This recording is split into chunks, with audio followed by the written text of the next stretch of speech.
All right. Good day to the QGIS Open Day viewers. Welcome to our April Open Day. And as you know, this Open Day is dedicated to the different user groups around the world. We have a lot of different sessions from all over the globe. And I'm really impressed with how everyone got involved, and all the user groups are just reporting back on the really cool QGIS things that they're doing. Make sure that if you are clicking through on the website, that you do click through onto the right YouTube link, because different user groups are using their own channels for today. So do make sure that you keep up to date and see what all is going on. In this session, we're going to be catching up with news from the Swiss QGIS User Group, and I'd like to introduce you to Isabel, who will be taking you through in a session and just updating you on where they're at. Over to you, Isabel. Thank you very much, Amy. I'm honored to open this open day, so thank you very much for this opportunity. I will try to share my screen directly.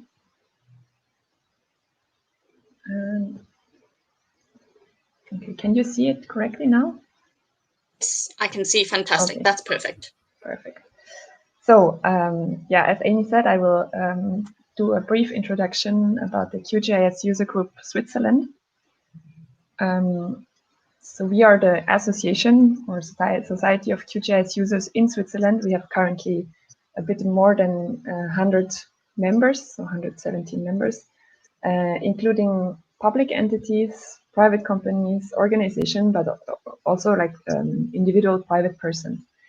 So we have different membership categories, from category A to D, and this is also reflected in like the contributions that the members do annually. It's ranging from 50 francs to 750 francs, which is roughly the same thing in dollars. So this is yeah, quite large contributions from the larger collective members. And depending on the category, the members have also a different weight in their votes of our budget and what we decide to do. So,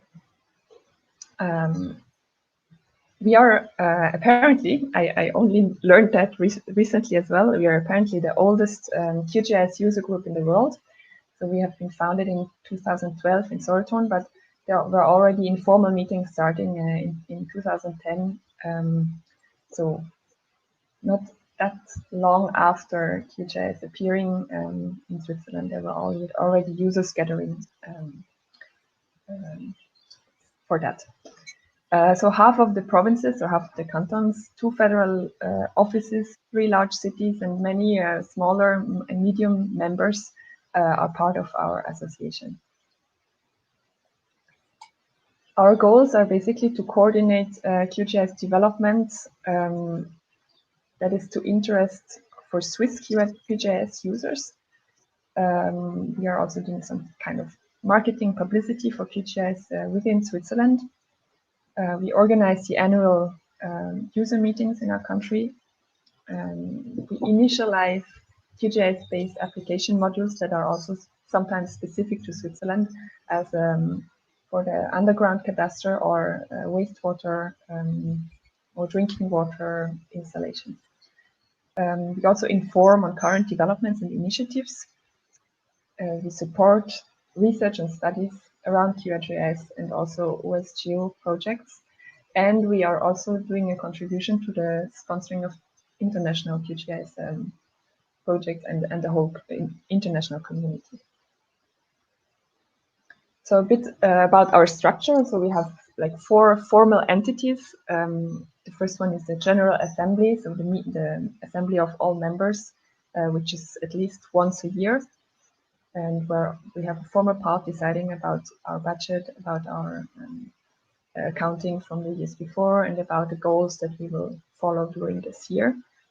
And we have the steering committee, where I'm a part of, where is at minimum the president, the secretary, and the treasurer. And you can see below that at the moment we have 5 members for 2021, which helps also to have enough resources to organize some events.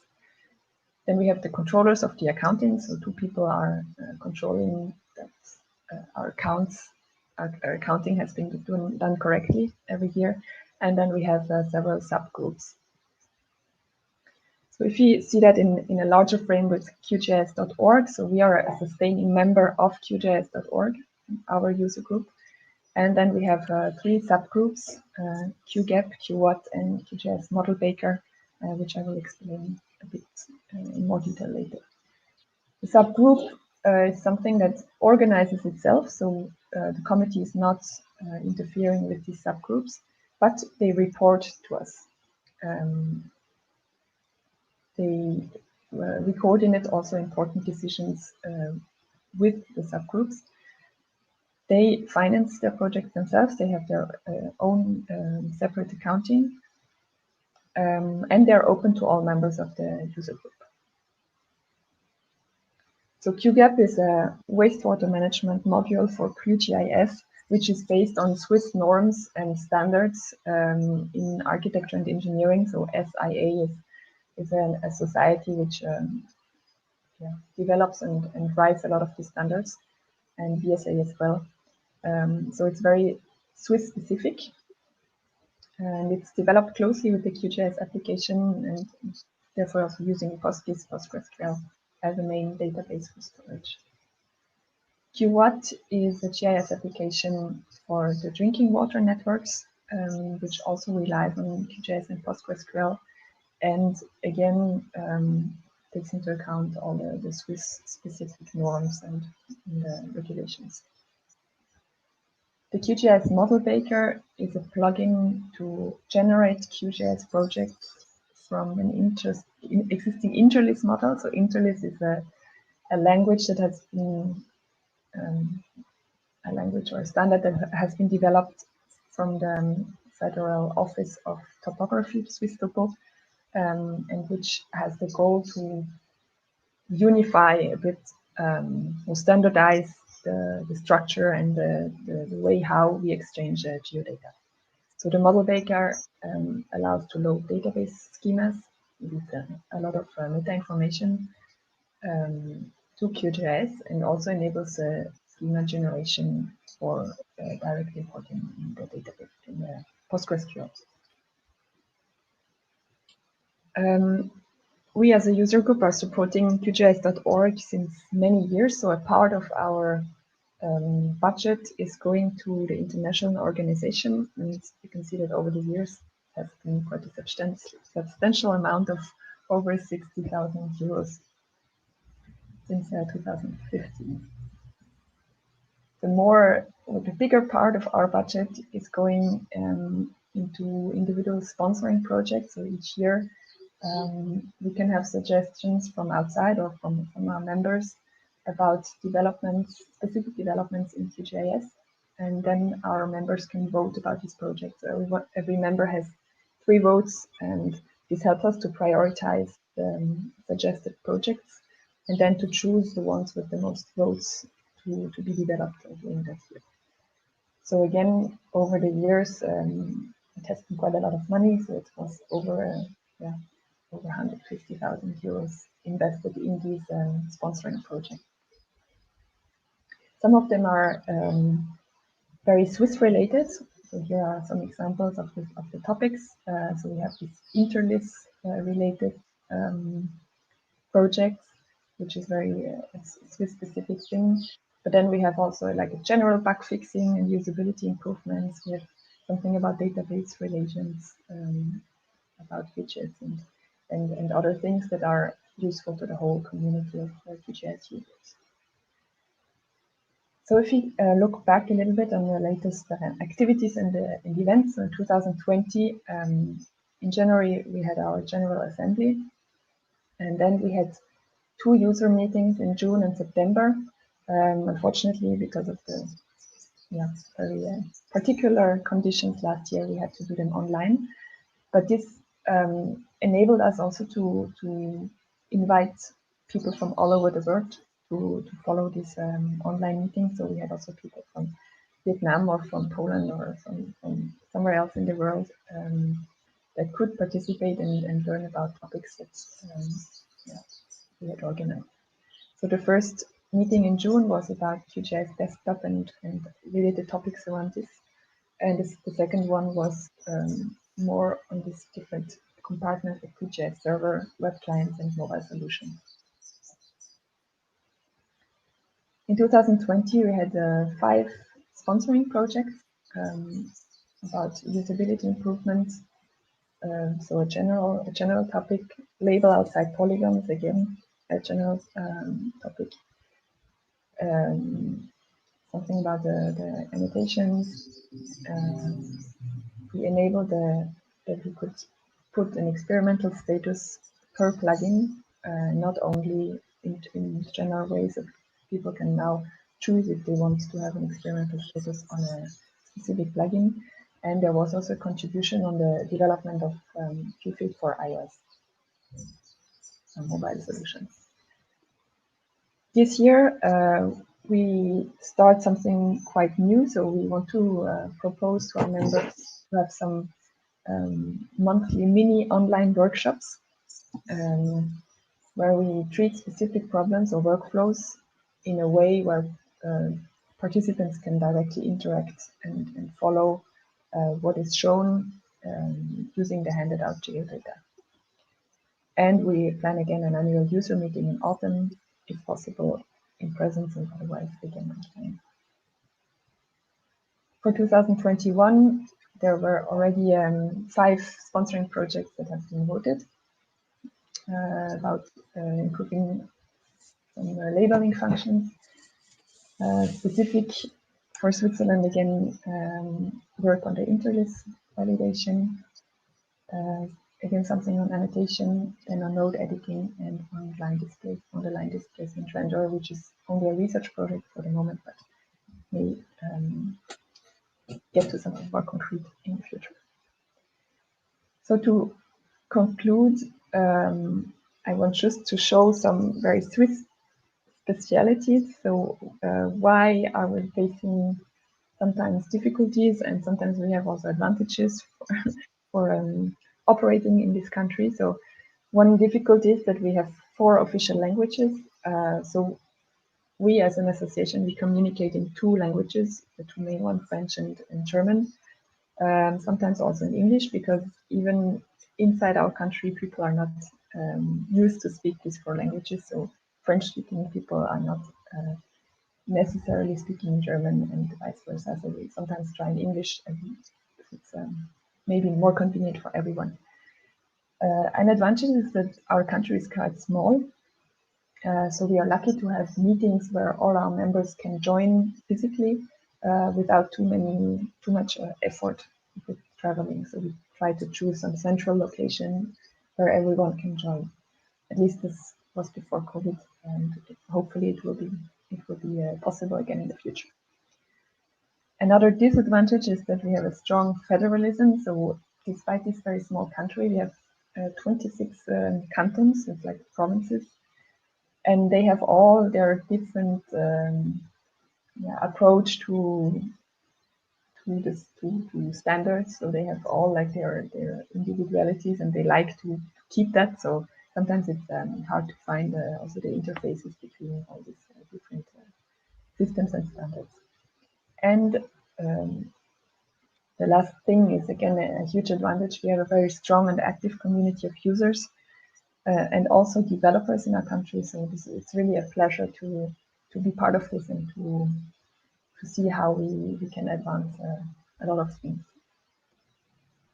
So it was quite fast and short. I hope you learned something, and otherwise don't hesitate to contact us. Also, our contact data is on our website, qgis.ch. Thank you very much for your attention.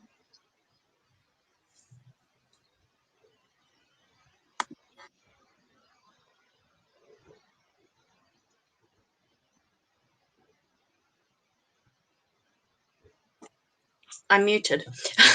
Thanks so much, Isabel. It was lovely to hear from you and to see all of what's going on. And I do encourage anyone in the live chat to ask any questions they have. I think it's quite amazing that you are the oldest user group. I wasn't aware of that. And you did mention some of the projects. Can you go into a little bit more detail on the, was it the QGIS working, the sort of third one on your slide? Okay. I'll try to maybe share my screen again a little bit so we can see what you were thinking. Is it our goals, or did you think about more like this just the slide modules? above? Okay. There we go. The sort of third square on the bottom, the QGIS model baker. Can you? I was quite interested in that. Can you just give us a little bit more detail around the model baker? Yeah. So I try. I'm not a specialist for that, but basically we have some standards on how we have to structure our geodata in Switzerland. So if you have to exchange geodata with like official authorities or with the Federal Office for Topography or places like that, you have to follow this given structure. And sometimes it's hard to transform maybe your data into the structure, and also coming from the structure, like feed this data into PostgreSQL or QGIS. So the goal is to simplify the exchange between the structure and the usage in QGIS or in PostgreSQL. So okay, I understand. And is the user group working specifically on that to build that framework? Yeah, so it's a subgroup, so they are independent, more or less independent of the user group in their development.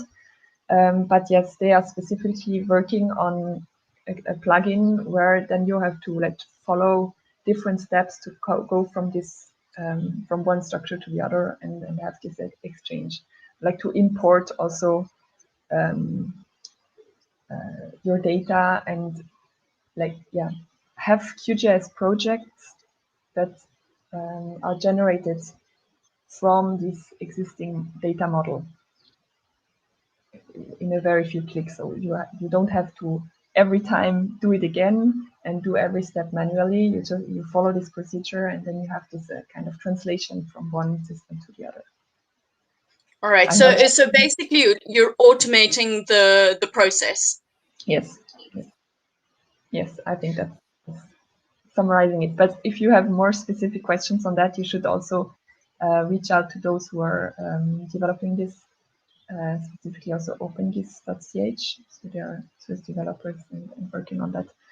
And maybe my colleague Andreas is in the chat of the YouTube channel. I can't see it, but I can. He's okay. Actually made 2 comments. Andreas has made 2 comments about the data modeling and how in Switzerland you need to publish sort of the public entities need to publish geodata in a software independent way, and that the data model is software independent and can be deployed in different databases and GIS software. So I think it's great that what's being applied and built is so flexible. So this you could actually bring in to say, if you're not a QGIS user, you can use it in Esri or AutoCAD. So I think that's fantastic. And could this be applied to, say, a different user group or someone who's trying to build something a bit more automated? I guess it could. I don't know at what point it is flexible now, but I think that the way of building it and the way of leading you through these different steps could be also applied to another initial structure. Like we are using Interlist, but it could certainly be also based on something else. All right, so I have a couple of questions. One is from Raymond, and actually quite a few people are interested. So they'd like to know, how do you raise the money or sponsorship? So buy a high annual fees for the organization, or do you ask for donations from specific development funding, or anything else. So are you getting most of your sponsorship and money from high annual fees, or do you get it from donations or development funding? So yeah, that's the question. Okay, yeah, so we have, I think in normal years, we have everything coming from the annual fees of our members. So it's a bit above 40,000 Swiss francs, I think, between 30 and 40,000. It depends on the number of the members and also on their category. And then this money is like I said, separated into a part going to QGIS.org and a part that we use for ourselves. And of course, sometimes there are projects pop up during the year as well that have not been included in the budget, but may be interesting for a larger number of members. And then we also inform during the year saying that there is like a crowdfunding or something like that to accelerate maybe development for some additional functionalities. But the basic money income is really from annual fees.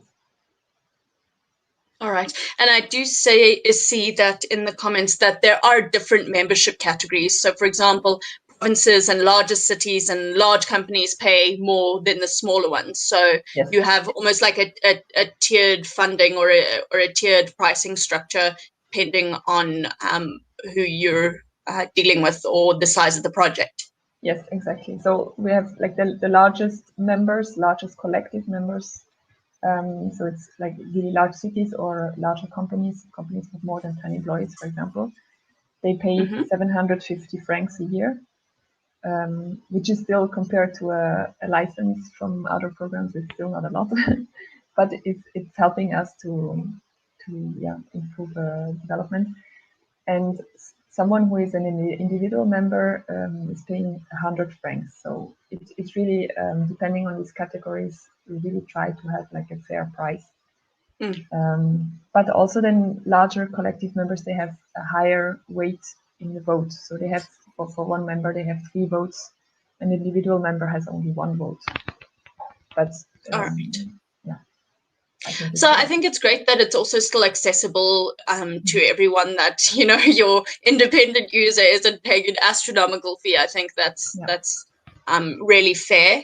And so in terms of the vote system, so you say that the larger users have so basically the people who are larger users would have more amount of sway? Yeah, so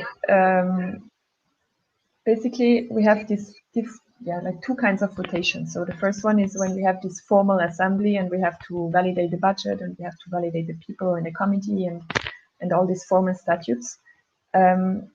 So there they have also more weight. But generally, I think it's very rare that something comes up where everyone disagrees. So normally what we suggest is accepted. So there's not a problem.